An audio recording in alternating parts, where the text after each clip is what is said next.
Shalom, bagaimana kabar dari keluarga-keluarga muda semuanya? Saya harap dimanapun saudara berada, kita tetap di dalam perlindungan Tuhan, kita tetap dalam kekuatan Tuhan. Ya, puji Tuhan, pada kesempatan kali ini kita akan bersama-sama kembali belajar firman Tuhan, dan kesempatan kali ini satu tema yang diangkat yaitu menghargai pasangan. Tentu tema yang sangat menarik buat kita semua. Sebelum kita akan lebih jauh lagi membicarakan tentang tema ini, mari kita akan berdoa bersama-sama untuk mengawali pertemuan kita. Tuhan Yesus, kami mengucap syukur karena Engkau memberikan kesempatan kembali kepada kami untuk kami bertemu lagi dalam kesempatan kali ini dalam persekutuan keluarga mudamu. Kami bersyukur dengan segala keberadaan kami. Kami bersyukur untuk setiap kasih karunia-Mu yang Tuhan selalu nyatakan kepada setiap kami. Dan saat ini Tuhan, kami bersama-sama mempersiapkan diri kami untuk kami menyambut berkat firman-Mu. Tolong kami untuk kami dapat mengerti dan memahami setiap firman-Mu ini, sehingga kami akhirnya dapat melakukannya di dalam kehidupan kami. Dan Tuhan berkati setiap kami semua Tuhan. Di dalam nama Tuhan Yesus Kristus kami menyambut firman-Mu ini. Haleluya. Amin. Puji nama Tuhan, kita akan bersama-sama membaca di dalam Efesus pasal 3 ayat yang ke-14 dan satu ayat lagi di dalam Imamat pasal 19 ayat yang ke-18. Ya, sekali lagi Efesus pasal 3 ayat 14 dan Imamat pasal 19 ayat yang ke-18. Ya, saya akan bacakan. Dan di atas semuanya itu, kenakanlah kasih sebagai pengikat yang mempersatukan dan menyempurnakan. Imamat 19 ayat yang ke-18. Janganlah engkau menuntut balas dan janganlah menaruh dendam terhadap orang-orang sebangsamu, melainkan kasihilah sesamamu manusia seperti dirimu sendiri. Akulah Tuhan. Dari dua ayat ini kita belajar tentang bagaimana cara menghargai pasangan. Ya, seberapa lama saudara sudah menjalin hubungan atau membangun kehidupan rumah tangga? Mungkin ada yang baru tahun pertama, ya, atau sudah tahun kedua, atau lebih dari 5 tahun mungkin, ya. Tentu kita sudah banyak sekali belajar untuk mengenali pasangan kita, dan salah satu hal yang kita lakukan adalah bagaimana cara kita menghargai pasangan kita masing-masing. Dalam ayat yang tadi sudah kita baca, ada satu inti yang bisa kita ambil di situ, yaitu tentang kasih. Ya, mengasihi sesama. Artinya juga mengasihi pasangan kita. Dengan kasih inilah maka kita diikat dan dipersatukan. Dengan kasih ini Tuhan mengasihi kita semua. Maka kita pun yang menikmati kasih Tuhan, kita juga harus bisa mengasihi setiap orang, terlebih pasangan kita masing-masing. Pasangan hidup yang Tuhan sudah anugerahkan kepada kita itu adalah pasangan yang sempurna. Kenapa saya katakan yang sempurna?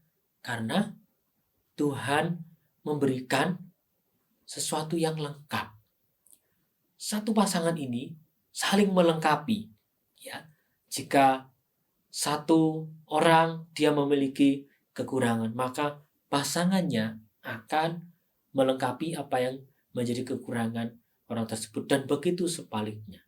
Sehingga dikatakan di dalam kitab Kejadian, ya, nanti kita baca bersama-sama bagaimana dalam kitab Kejadian ini, baik pasal yang pertama maupun pasal yang kedua, tentang penciptaan manusia yang pertama kali ada di bumi ini, kita melihat bagaimana Tuhan membentuk manusia itu tidak hanya satu saja, namun satu pasang. Setelah itu Tuhan memberkati dan memerintahkan mereka untuk beranak cucu dan memenuhi seluruh bumi.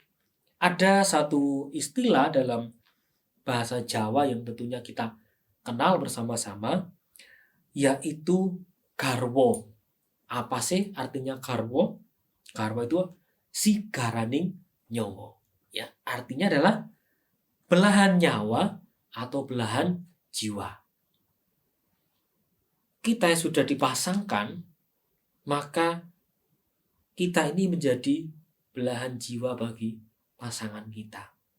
Dan ini artinya tidak bisa dipisahkan begitu saja.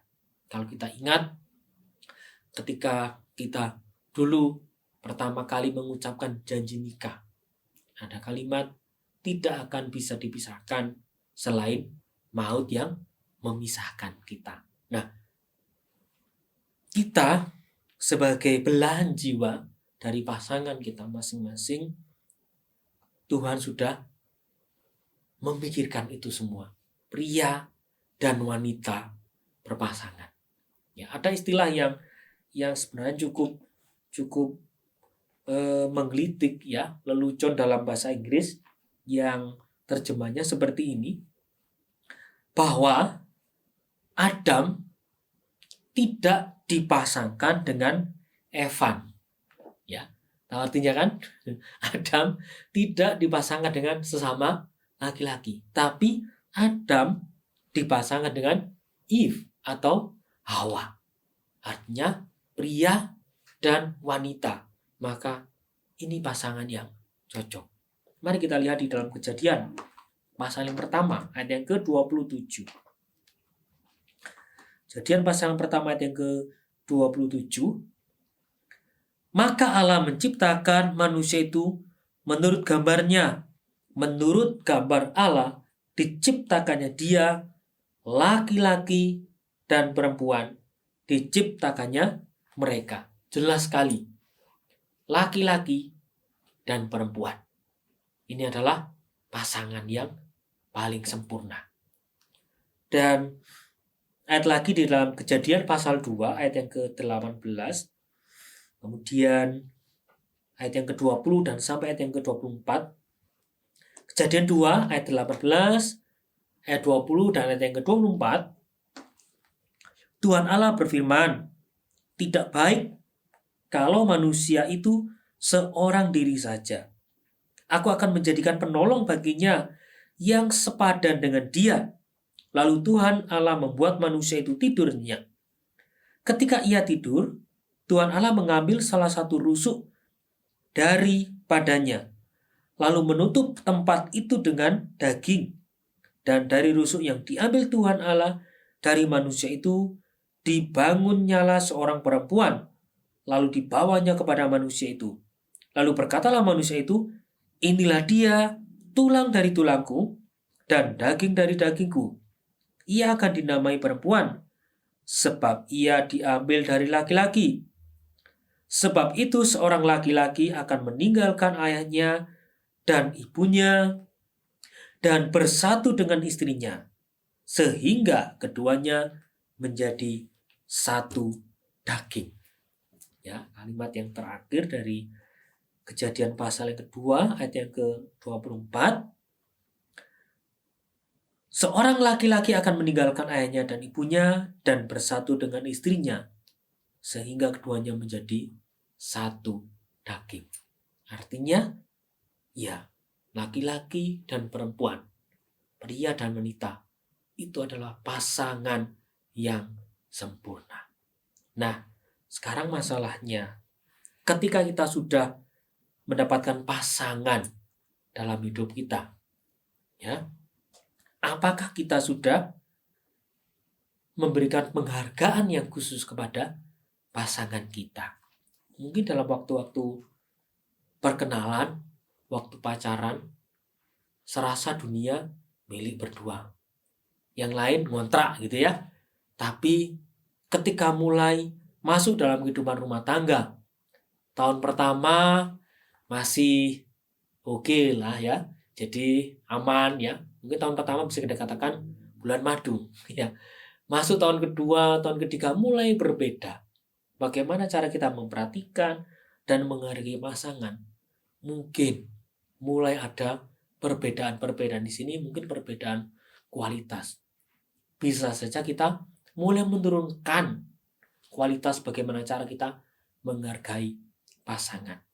Dan kali ini kita diingatkan kembali melalui ayat firman Tuhan ini. Kita sudah menjadi satu daging dengan pasangan kita, maka wajib untuk kita saling menghargai, saling menghormati. Kenapa? Karena kita sudah diikat di dalam kasih. Bagaimana bentuk penghargaan kita kepada pasangan? Ya, tentu banyak hal yang bisa kita dapat. Saya akan menyampaikan 5 poin di sini. Bagaimana cara kita memberikan penghargaan kepada pasangan kita.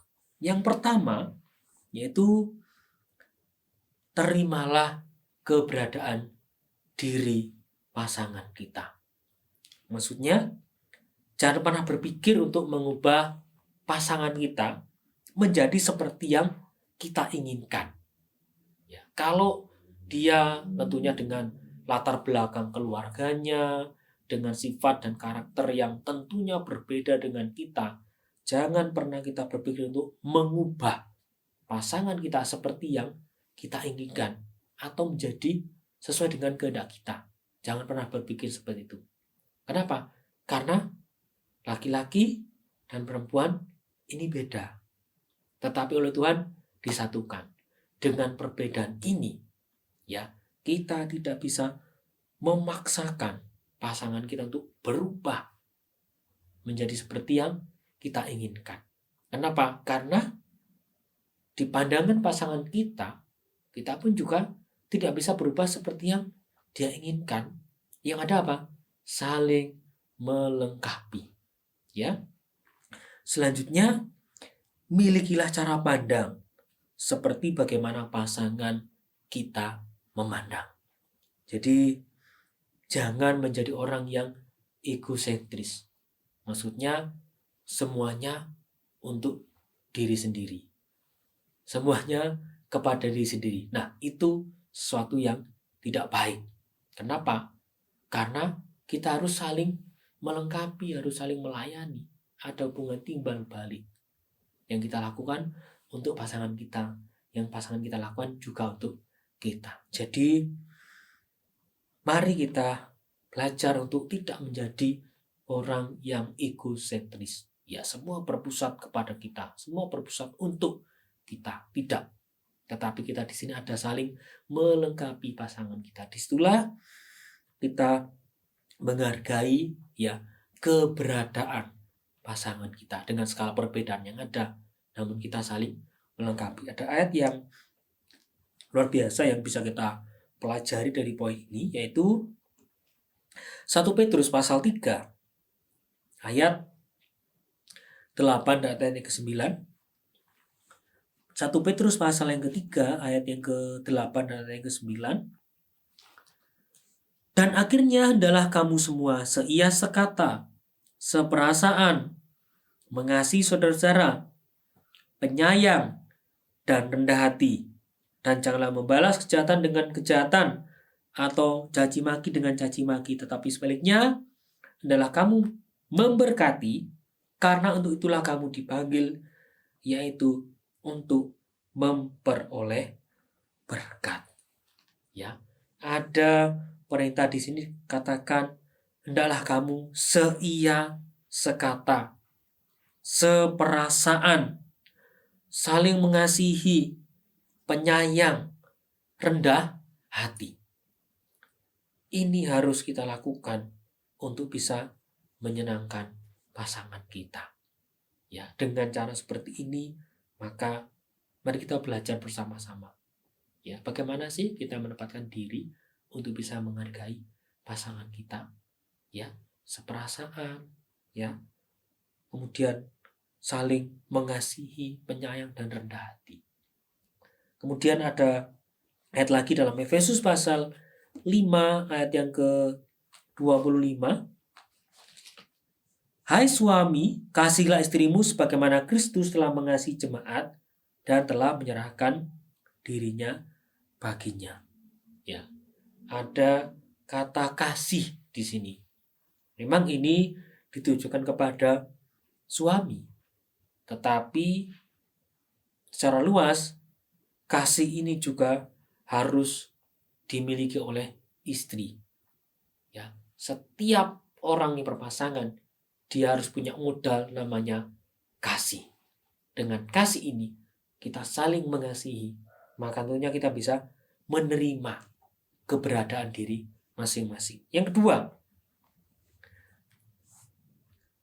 berikan, maka engkau akan menikmati, ya, atau give and receive. Ya, ini satu istilah yang sangat luar biasa ya. Dalam Matius pasal 7 ayat yang ke-12, segala sesuatu yang kamu kehendaki supaya orang perbuat kepadamu, perbuatlah demikian juga kepada mereka. Itulah isi seluruh hukum Taurat dan kitab para nabi. Ya, sekali lagi, segala sesuatu yang kamu kehendaki supaya orang perbuat kepadamu, perbuatlah demikian juga kepada mereka. Itulah isi seluruh hukum Taurat dan kitab para nabi. Ya. Tuhan memberikan teladan kepada kita. Jika kita ingin apa yang orang lain perbuat kepada kita, lakukan itu terlebih dahulu. Sebagai contoh, jika ingin dikasihi, maka berikan kasih itu terlebih dahulu. Jika ingin dilayani, ya layanilah dulu. Jika ingin diperhatikan, berikan perhatian terlebih dahulu. Ya, apapun yang kita inginkan agar pasangan kita melakukan sesuatu kepada kita, lakukan terlebih dahulu. Ini salah satu langkah untuk kita bisa menghargai pasangan kita. Lakukan terlebih dahulu kepada pasangan kita. Tentunya sesuatu yang menyenangkan. Ya, jika ingin dipuji, berikan pujian terlebih dahulu kepada pasangan kita. Ya, oh kamu cantik, oh kamu ganteng. Nah itu berikan terlebih dahulu. Ya, diri kita yang melakukannya terlebih dahulu. Maka nanti akan terjadi sesuatu yang luar biasa. Ketika kita berlomba-lomba melakukan sesuatu terlebih dahulu. Ya, misalnya pagi, ya, untuk menyapa saja, lakukan sapaan terlebih dahulu. Maka nanti akan terjadi hubungan yang sangat indah sekali. Yang selanjutnya, ya, berikan hadiah atau kejutan yang spesial. Ya, mungkin di antara setiap pasangan yang ada, bahasa kasihnya berbeda. Ada yang pasangannya lebih suka dengan perbuatan, ya. Ada yang lebih suka bahasa kasihnya kata-kata atau hadiah, ya, surat cinta atau kalimat-kalimat. Setiap orang berbeda, setiap pasangan berbeda.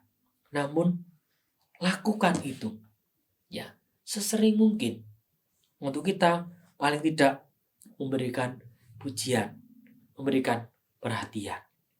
Ya, contohnya mungkin membantu menyelesaikan pekerjaan di rumah, pekerjaan numpuk gitu ya. Biasanya yang pria, ya, atau suami-suami pergi bekerja di luar, maka istri tinggal di rumah. Kemudian di rumah masih banyak pekerjaan, bisa bekerja sama di situ. Disitulah kita belajar untuk menghargai pasangan kita dengan cara apa? Memberikan hadiah atau kejutan yang spesial. Ya, jadi berikan terlebih dahulu, maka kita nanti akan mendapatkan atau menikmati apa yang kita inginkan. Yang ketiga, keterbukaan di dalam berkomunikasi. Dalam poin ini, ada rasa saling percaya, ya, dan juga terbuka untuk berbagi pengalaman masing-masing apapun yang terjadi dalam kehidupannya. Mungkin ketika bekerja dalam pekerjaan bagaimana situasinya bisa kita sampaikan, bisa kita bagikan dengan pasangan kita apapun yang terjadi, dan itu harus dengan terbuka dan tentunya harus saling percaya. Ketika kita mempercayakan apa yang kita sampaikan kepada pasangan kita, kalau sudah terbuka, ya pasti akan lebih enak lagi. Kalau mungkin sedang ada masalah yang sangat berat, kita sampaikan, kita diskusikan dengan pasangan kita, maka dengan secara terbuka masalah itu akan sangat mudah sekali untuk bisa kita atasi bersama-sama. Komunikasi sangat penting. Ya, di dalam Efesus pasal yang kelima, ayat yang ke-31. Ya, Efesus pasal yang kelima, ayat yang ke-31. Sebab itu laki-laki akan meninggalkan ayahnya dan ibunya dan bersatu dengan istrinya, sehingga keduanya itu menjadi satu daging. Ayat ini sama dengan kitab Kejadian pasal yang kedua tadi, di mana suami akan menyatu dengan istrinya. Dalam keadaan menyatu ini, maka ada namanya keterbukaan. Ya, tidak bisa ditutup-tutupi karena sudah menjadi satu. Nah, dengan disatukan ini, maka tidak ada alasan untuk kita saling menutupi atau memiliki rahasia untuk disimpan. Tidak. Tapi saatnya untuk kita saling terbuka. Ya, begitulah cara kita untuk bisa menghargai pasangan kita, yaitu keterbukaan di dalam komunikasi. Selanjutnya, menempatkan posisi dengan baik. Pria sebagai kepala rumah tangga, fungsinya apa? Mengayomi, ya, menjadi pemimpin dan memberikan kasih kepada pasangan dan kepada seluruh anggota keluarga. Jadi pria posisinya apa di dalam rumah tangga? Ya, harus tahu di sini. Yaitu sebagai kepala rumah tangga, mengayomi, menjadi pemimpin dan memberikan kasih. Istri bagaimana posisinya dalam keluarga, dalam rumah tangga? Ya, memberikan penghormatan kepada suami, menjadi penolong bagi suami, yaitu menyelesaikan segala sesuatu yang terjadi di dalam keluarga. Ada ayat yang bisa kita pelajari di sini, Efesus pasal 5, masih dalam Efesus tadi, pasal yang kelima, ayat yang ke-33. Bagaimanapun juga, bagi kamu masing-masing berlaku, kasihilah istrimu seperti dirimu sendiri, dan istri hendaklah menghormati suaminya. Ya, ada kata kasih lagi di sini. Ya, karena kasih ini sesuatu yang utama untuk dimiliki. Dengan kasih maka akan tahu posisi masing-masing di dalam keluarga. Sebagai pria atau sebagai suami, sebagai wanita, atau sebagai istri, mari kita tahu posisi kita masing-masing. Ya, pria tentunya memiliki tanggung jawab yang besar terhadap keluarga, dan istri harus menolong, ya, menjadi penolong bagi suami untuk memimpin keluarga. Jadi mari kita bersama-sama, ya, untuk bisa menempatkan posisi dengan baik. Yang terakhir, ya, poin yang terakhir, bagaimana kita bisa memberikan penghargaan kepada pasangan kita, yaitu mari kita membangun mesbah di dalam keluarga. Artinya, mari kita bersama-sama mengutamakan Tuhan. Untuk Tuhan yang memerintah dalam kehidupan kita. Untuk kita mengutamakan Tuhan dan Tuhan memimpin kehidupan keluarga kita, maka secara otomatis kita akan dapat menjalani hari-hari di dalam kehidupan rumah tangga kita dengan baik. Kenapa?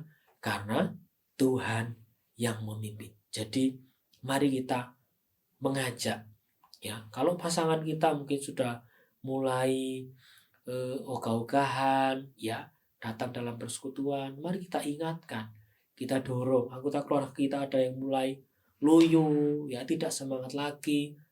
Mari kita bersama-sama bergandeng tangan untuk kita mengutamakan Tuhan. Ya, jadi membangun mesbah di dalam keluarga itu sesuatu yang penting. Kenapa? Karena kita menghadirkan Tuhan di dalam kehidupan kita. Di dalam Mazmur, ya, Mazmur pasal 128 ayat 1 sampai yang ke-6 akan saya bacakan, ya, secara cepat. Mazmur pasal 128 ayat 1 sampai ayat yang ke-6. Judul dari Mazmur pasal 128 ini adalah berkat atas rumah tangga. Berbahagialah setiap orang yang takut akan Tuhan, yang hidup menurut jalan yang ditunjukkannya. Apabila engkau memakan hasil jerih payah tanganmu, berbahagialah engkau dan baiklah keadaanmu. Istrimu akan menjadi seperti pohon anggur yang subur di dalam rumahmu, anak-anakmu seperti tunas pohon zaitun sekeliling mejamu. Sesungguhnya demikianlah akan diberkati orang laki-laki yang takut akan Tuhan. Kiranya Tuhan memberkati engkau dari Sion, supaya engkau melihat kebahagiaan Yerusalem seumur hidupmu, dan melihat anak-anak dari anak-anakmu, damai sejahtera atas Israel. Ada kalimat yang disebutkan di sini, berbahagialah setiap orang yang takut akan Tuhan. Baik suami maupun istri, bahkan anak-anak, seluruh anggota keluarga, kalau menempatkan diri sebagai orang yang takut akan Tuhan, ya, maka berkat Tuhan akan turun atas kehidupan keluarga tersebut, ya. Di dalam hidup takut akan Tuhan artinya hidupnya saleh, berbakti, dan berusaha melakukan perintah-perintah dari firman Tuhan dengan sebaik mungkin. Kalau ini bisa kita lakukan dengan baik dalam kehidupan kita, berkat Tuhan tidak hanya kepada suami, kepada istri saja, tidak. Tapi berkat Tuhan juga kepada anak, bahkan kepada anak keturunan kita selanjutnya. Berkat Tuhan akan terus dilimpahkan oleh Tuhan. Puji nama Tuhan. Biar renungan ini menolong kita semua untuk kita bisa menghargai pasangan kita masing-masing. Tentunya bukan hanya sekedar sejak kita melakukan, ya, dalam kita menghargai pasangan kita, namun mari kita menjadikan gaya hidup. Artinya setiap waktu, setiap saat, mari kita memberikan penghargaan kepada pasangan kita masing-masing. Satu hal yang harus kita perhatikan di sini, ya, tentang kasih. Kasih yang mengikat dan menyempurnakan. Dengan kasih inilah kita bisa saling menghargai, saling mengasihi, saling menghormati setiap orang, bahkan pasangan kita masing-masing. Sebagai ayat yang terakhir dalam Efesus pasal yang kelima ayat 29 dan ayat yang ke-32, ya. Efesus pasal yang ke-5 ayat yang ke-29 dan ayat yang ke-32. Sebab tidak pernah orang membenci tubuhnya sendiri, tetapi mengasuhnya dan merawatinya, sama seperti Kristus terhadap jemaat. Rahasia ini besar, tetapi yang aku maksudkan ialah hubungan Kristus dan jemaat. Kita sebagai pasangan hidup, sebagai suami dan sebagai istri, itu adalah gambaran hubungan Kristus dengan jemaat, ya. Semua akan terus dilakukan. Tuhan sudah memberikan teladan bagaimana Dia lebih dahulu mengasihi kita semua. Tuhan sudah memberikan teladan bagaimana Dia memberikan perhatian yang luar biasa kepada kita. Ya, jika kita bisa meneladani apa yang Tuhan Yesus kerjakan, yaitu mengutamakan kasih terlebih dahulu, ya, memperhatikan lebih dahulu, maka secara otomatis hubungan kita akan menjadi lebih indah dan lebih harmonis lagi.